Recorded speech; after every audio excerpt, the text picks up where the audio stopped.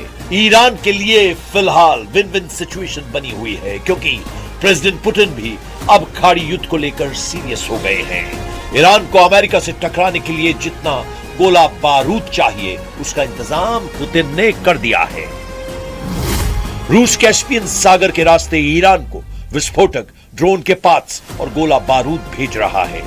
NBC news को मिले यूरोपीय सरकार के गुप्त दस्तावेजों के मुताबिक हथियार सप्लाई की डिटेल पता चली है। एनबीसी को मिले यूरोपीय सरकार के एक आधिकारिक दस्तावेज से पुष्टि हुई है कि हथियार शिपमेंट्स में टीएनटी, ड्रोन के पार्ट्स और गोला बारूद शामिल हैं। सैटेलाइट तस्वीरों से भी मालूम पड़ता है कि रूस से भेजे गए शिपमेंट में बैलिस्टिक मिसाइल बनाने के लिए जरूरी पार्ट्स भी शामिल हैं। रेवोल्यूशनरी लड़ाकों के लिए रूस से भेजा गया हथियार रिटर्न गिफ्ट है। यह ट्रांसफर मॉस्को और तेहरान के बीच सैन्य संबंधों में बड़े बदलाव को दिखा रहा है।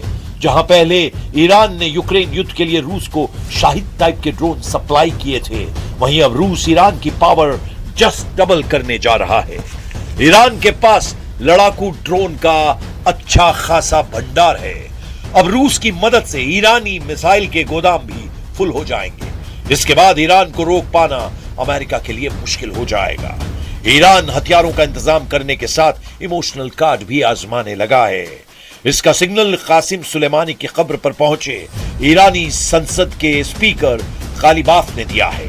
कालिबाफ मुस्लिम देशों को एक साथ मिलाकर अमेरिका से हिसाब लेने के लिए उकसा रहे हैं।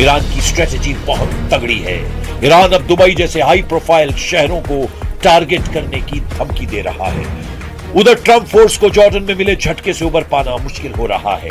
वॉल स्ट्रीट जर्नल के मुताबिक जॉर्डन में जिस तरीके से ईरान ने अमेरिकी सैन्य ठिकानों पर सटीक हमला किया है, उससे अमेरिका हैरान है।